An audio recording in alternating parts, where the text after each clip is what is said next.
see, on the listing. Sorry, Rafi, I forgot to record it. Oh, okay. Can we start over again? Oh, Yeah, geez. we can start over. Actually, and I wanted to ask you, I mean, Shauna's right here. Did you want her to come on too, Yeah, or if I just didn't know if she wanted to do it, but yeah, if she wants to do it, for let sure. me ask her. Shauna, do you want to do it?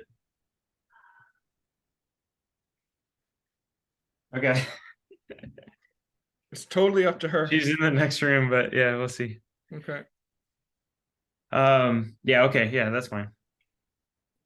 What did you guys do for New Year's? We we ate out. Where did you go? Okay, thanks. No, she can't do it. That's fine. Where did we go? I don't know. Like, so you What actually went out to dinner? what did we eat? What did we eat on New Year's? Oh, it was. Oh yeah, it started raining. We didn't do anything. Okay, okay. Because I was just gonna say it's tough to get in a spot on New Year's. I'm surprised that you got in anywhere. Well, so we've been eating out a lot, but like it's all been like easy, small, like Yeah. they're not like fancy places or places you need a reservation for. Oh, okay.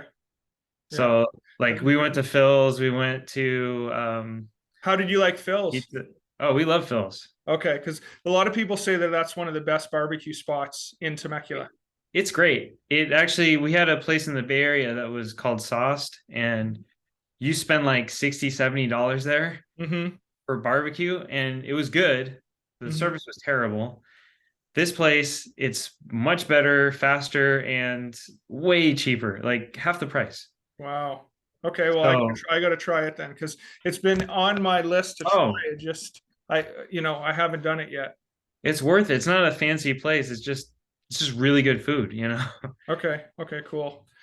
So let's just start over. Okay. Um, Hey guys, welcome back to Exploring Temecula. On today's video, I have a homeowner that basically just bought a home via Zoom meetings and remotely, more or less. And I just wanted to interview Rafi to get his pros and cons and the negatives and the positives and how the whole experience was. Because I help a lot of people from out of town, and maybe this video will give you some insight on what to think about, some of the things, the trials that you might go through, and it might make you feel more comfortable in moving forward, purchasing a home, maybe just showing on Zoom. So, yeah, the first question I had is exactly that. Actually, Rafi, do you want to just introduce yourself and just tell them a little bit about you? Hey, everybody. Yeah, I'm Rafi, formerly from the Bay Area in California, San Jose area, and we just moved down to Temecula, and Joel helped us find a great house. And I am a front end developer for a software company, and I'm able to work remotely. So luckily, this worked out really well.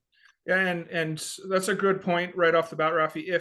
If you do have the opportunity to work remotely, Temecula is a great city for that. Just because, of course, Southern California with traffic, and Temecula is definitely, I would say, a commuter city. So if you do have the ability to work remotely, don't sleep on Temecula or Murrieta, great cities. But okay, first question: was it stressful for you to purchase the home just via Zoom, or really just videos from my phone? Yeah, I actually wouldn't call it stressful. I would call it relieving. And the reason is because we live 6.5 hours drive north if there's no traffic. And it would have been really difficult to come down every weekend and just, look at a bunch of houses and try to make, decisions on them. So it was actually really nice to just to be able to schedule a time with Joel. And a lot of times it was during the week, maybe afternoon where things were a little slower and we were able to like, take our time looking at the house together. Joel would show us around. So that was actually not stressful. It was actually a helpful situation. And the only thing that's stressful about it is when it's not stressful, but when you have an expectation of what you see in the listing through the pictures, we quickly started to see which houses were kind of making it look a little nicer than it really was in reality. And Joel would point out, like, hey guys, this doesn't look like it in the pictures, or it would tell us about like different smells or different issues with the houses, which we couldn't see through the pictures. And so we started to get a little disappointed in like a lot of the listings were just not accurate to what the house really looked like, and they were hiding a lot of issues. Okay, I'm glad you brought this up, and I don't want to make this video about me, guys, but I can tell you, and Rafi can attest to this. Not only do I look inside the home, but I also look at the community. I look at the curb appeal. I make sure the home doesn't smell like dog piss or cat piss. I mean, that's important.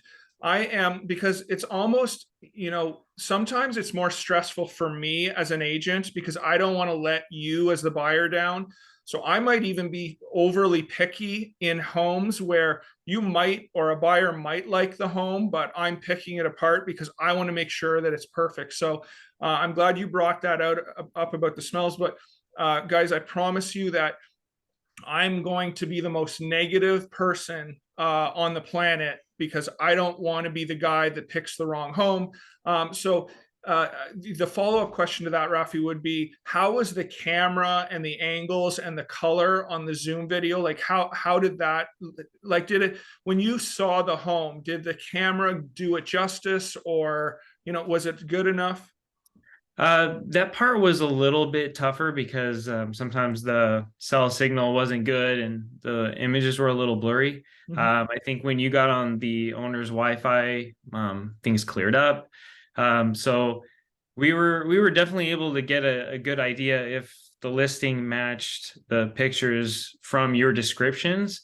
And then the video just kind of helped a little bit to give us an idea, like a sense of space, or how bright a room was, or if there was any like for example, there was another house that in the listing was completely empty, and then when you got there, you were showing us the video, the house was completely full of furniture. So and that changes, your perception of what the house is like. So Yeah. yeah, we were able to get those kind of ideas really well.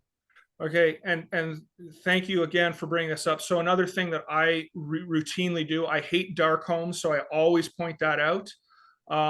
And what was the other point that you just, oh, in regards to the room sizes, you're welcome to ask me to measure the room. I can give you an idea, if it's 12 by 12, 15 by 15. So I know it's tough sometimes with video, but I can do my best to give you all the information that you need. Okay, so next up. Okay, so can you give us, or prospective buyers, some tips on moving? Like, what worked for you? What did you do? What would you change on the actual move from up north down to Temecula? Right. So we've never done that before. So it was a learning experience. I think one thing that we did really well was start packing very early. And we basically started packing right when our offer was accepted. And that could be a little dangerous because there is that contingency period, and other things can fall through. But we kind of had to do it because there's not enough time in the day to like get all your stuff packed, especially if you're doing it yourself. And we had a lot of stuff and a lot of fragile things, so we had to make sure that that got done early. Um, we also bought boxes from Home Depot, and that could be a little bit more expensive. We could have bought them like used secondhand on Craigslist, but it wasn't worth the hassle to me to like go to 4 or 5 different people selling boxes and buy up used boxes. So we just ended up spending the money on that, um, which that worked out fine. But also, one thing I would recommend if doing that, don't buy 150 boxes Mhm. all at once. Buy them incrementally as you're packing. That way you don't end up with a bunch of extras. Okay. And one thing that didn't work well for us that we should have done was book the U-Haul much in advance. So we ended up going with a U-Haul and getting some friends to help us. But you should do that as far in advance as you can because they get booked up on the weekends really fast, especially the big 26-foot ones. Okay, great points, especially in California, guys. I know from experience, U-Hauls are always in high demand because A lot of people, just the sheer population. In regards to the actual movers, so the friends helped you up north. When you got to Temecula, what happened? Did you hire movers or did you guys do it yourself? Actually, they all came down with us. Oh, So wow. Okay. yeah, we had one with a truck and a trailer, and then we also got the U-Haul, and we drove it all down here, and they stayed for the night and then helped us unload it the next day. Okay. So a 26-foot U-Haul, just in your experience, I think your home is around 2,600 square feet, right? That you It's purchased? 2340. 2,340. So 2,600 square feet, you filled up that U-Haul, you filled up a truck, and we were just talking earlier, and you were saying that you still have to fill some rooms up with stuff. So Yeah.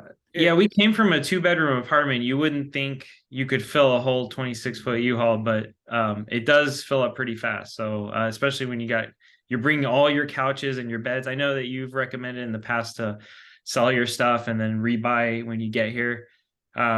We just really liked our stuff and we didn't want to sell it, so yeah, we ended yeah. up carrying. It's a lot of stuff.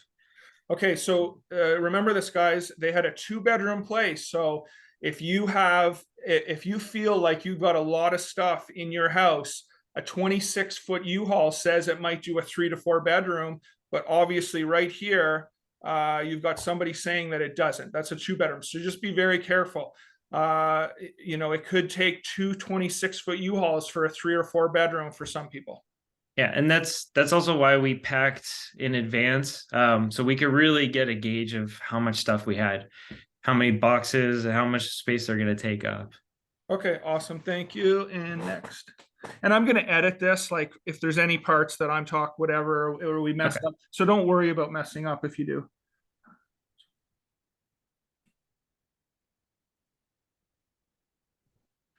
Okay, so just your overall experience. I know you've only been in Temecula for a month.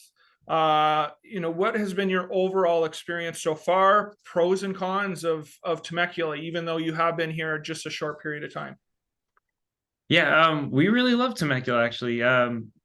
The people are really nice. One reason that we came here also was to get to a place that had a better cost of living, and that definitely has shown in different places. Restaurants are a little bit lower price. Gas is a little bit cheaper here than in Northern California.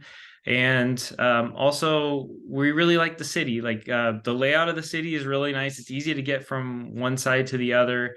Um, there's not usually too much traffic unless you're right at the commute time, usually like 5:30 to 6:30 on some of the more major roads. But if you avoid that stuff, you almost never see traffic. Um, the weather's nice. So on Christmas Day and Christmas Eve, it was like 75 and 80 degrees. So we were really enjoying that. But now it's raining, but still, like the weather is in general nicer here. And also the food. I was pleasantly surprised. I heard that the food was kind of mediocre in Temecula, especially coming from the Bay Area. Everything's like kind of a little more upscale. But actually, I'm really impressed with the food. People that make the food here really care about it and care about their restaurants, and the food is in general really good. So we haven't had any bad experiences with food here, and we've eaten out probably like 30 times already. So Oh, wow. Yeah, yeah, because well, we didn't have a fridge for a couple of weeks, so okay. Well, there is a lot of restaurants in Temecula. I mean, just tons. You could probably yeah. go 6 months eating out every night if you wanted to. That was another surprising thing is Temecula, and we did research this ahead of time, but you hear Temecula and you may not realize that it's a very well developed city. It has all the major shopping outlets that you need. Costco, Walmart, Target, everything is here. There's other places in California that are really nice that don't have a Target or they don't have a Costco nearby. And that is an inconvenience when you actually get there and realize that. So we're actually like 3 minutes away from the Costco and 5 minutes away from the Target. So it's just really convenient and nice. Absolutely. And that's what I mention a lot in my videos. And also, not only are you close to all these conveniences, but even specifically, where you live, pretty much all the communities, when you get in your community, like you said, there's no traffic, it's very quiet. It almost feels like you are in Northern California in a smaller town with not a lot of traffic or noise. Yeah, in fact, there's like horse ranches and houses like right outside of our neighborhood. Um, but we're also like 3 minutes away from the Promenade Mall and just a few minutes away from the main shopping center. So, and then Old Town as well is just like 8 minutes away. Oh, yeah. So it just like you feel a little bit secluded, but then you are just right in the heart of the city. And that's what I like about it. It's not this crazy busy city, but it has everything that you need. Awesome. Okay. Okay, so my next question, and this is important because they went through this. Just because you have a home inspection doesn't mean, Mm. especially with an older home, 1980s, 1990s, doesn't mean that the home inspector, A, is going to catch everything, and B, some of the things that come up, he's just unable to check. So, can you just go through just a couple of the items that when you moved in, and some of these are common problems, but just the little things that you had to Yeah. deal with after you moved in? Yeah, this is so true. The inspector did a great job, we think. We're very happy with him. Although he didn't catch everything that could happen in the house, because there's just so many things that could happen. So immediately when we got here, there was almost half of the electrical outlets were not working. And so we had to call an electrician after trying to debug it ourselves and realized that one of the GFIs had gone out. So that had to be replaced. And it was a small cost. And then we also had our washer and dryer delivered, and the valves to connect the gas was completely corroded. And so they didn't want to install it because of a safety issue. So we had to get that replaced. And then also for the refrigerator, connecting the water hose up to that valve was completely corroded and leaking. And those things are hidden behind cabinets and stuff. So I understand why it didn't get caught in the inspection. But at the same time, there are those little things that just keep coming up, and we keep finding, there's also like holes in the walls where people hung their pictures and stuff. It's things that you don't really think about before you move into the house. Mhm. Um, like in my head, I still had all the images from actually the website and just seeing it online, all the Mhm. pictures. Mhm. So when you get in there, you actually see the real like small defects. Even though this is a very nice house and it was well loved, it still has all kinds of small issues. Okay. So Yeah, I'm glad you brought this up and we were able to talk about it, because I can promise everybody watching this video right now, I can promise you that unless you're buying a brand new home, or a couple years old, there's always going to be something when you move in. You just have to deal with that. And I mean, if I've sold, 30 homes, 28 of them have had issues as soon as the homeowner or home buyer has moved into the home. So thank you for bringing that up. Uh, okay, so what actually attracted you to Temecula in the first place? yeah, actually, interestingly, we had originally been looking at San Diego. And then at the time that we were looking, it was also like, it was the beginning of 2022, and the prices had been going up rapidly. And we really like San Diego, but at that time also the interest rates started going up and things got too expensive. So we started just expanding our search, and actually my wife found Temecula, and she told me about it. I hadn't even really had it on my radar at all. And then we just started watching YouTube videos and researching the place. Mhm. Um, and I really liked what I saw. The people really cared about the city. They also showed the aspect of how the city takes the taxpayer money and puts it back into the city. And we actually do see that examples of that all the time. So that was interesting to me. And also the cost of living was much better. The houses here are like 3 times less expensive than Bay Area. They're also 30-40% less than some places in San Diego that we were looking. And also for that money, you also get less crime. We looked up the crime statistics. We actually really went deep into the research. We looked up crime statistics. We looked up like what the occupations of people were, like all the demographics, and we just really liked what we saw. We found like a safe place that we could actually buy a house and afford it relatively comfortably, even with these high interest rates, and also it had everything that we needed, like I said before. Yeah, some great points. I mean, I'm pretty much, I make the same points on my videos that you just explained. Safe city. You can tell that the majority of the city takes pride and ownership in their city. There's lots to do. Everything that Rafi's just talked about in the last 20-30 minutes. I mean, he is firsthand experience, been here a month, and he's talked about it all. So, and the last Yeah. question. Oh, I can add to that. Okay, go ahead. Yeah, and actually, I wanted to add to that too. Is I saw in the Bay Area there was a lot of garbage on the freeways. It's a lot cleaner here in general, and so we appreciate that. We also saw that. Okay, never mind. I lost my train of thought. That's okay. The garbage is a good thing, but yeah. Okay. Okay, the U-Haul, I'm not going to really go into that last question. I mean, U-Haul versus moving company, would you still do the U-Haul? I would recommend getting movers. Okay, so looking back let's on. go into that. Okay, so Rafi, the last question. I know you used a U-Haul. In your experience with this, next time you did it, would you get a moving company or would you use the U-Haul and do it yourself again?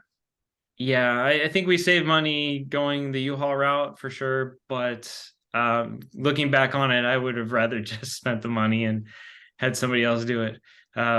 It's just if even if you do the packing yourself and just have them like load the truck, bring the truck, take all your stuff down, that's gonna save a lot of headache, a lot of trouble. Our friends did it that way and they had a much easier time. We had a pretty miserable time moving, but we made it here. Yeah, that's good. Okay, so guys, I've said it on my videos. If you want to save money, the U-Haul route at the very least, maybe a suggestion would be, yes, you can get the U-Haul, but hire people in each city and have them lined up to unpack all of your stuff. With the size of Rafi's home, 23 to 3,000 square feet, again, I suggest 4 people to move plus yourself. Just because, with 4 people, they have a minimum a lot of times of 4 hours. They get it done quicker. You're not there till 12 or 1 o'clock in the morning. Just even if it's a little bit more money to have more people, just get it done so you can get, onto, unpacking in the house. So that's just been my experience with people. But anyway, Rafi, I thank you so much for doing this. I wanted to ask you because I respect your opinion on this. I know you just did it, and I thought you would be a really good interview for people that are thinking of moving here. Now, for people that are watching this video, if you have any further questions and you would like to talk to Rafi, is that okay if they reach out to me and they'd want to just ask you their opinion on a couple things if they wanted to? Yeah, I'm down. Okay, awesome. Well, thank you so much, Rafi, and I will see you later. All right, thanks. Okay. Bye. All right. Thanks, Rafi. We'll not only go hiking, we should go out to eat sometime. Like I said, I wanted to take you guys to Goat and Vine. Yeah, So that we'll do that that. looks good. We'll do that in January, maybe, whenever the weather starts to get a little better. If we get a day or night that's 80 and 70 at night, let's go. We'll do it that night. Okay. Yeah, that sounds perfect. Okay. I appreciate it. Thank you very All much. right, cool. Okay, Thanks. bye.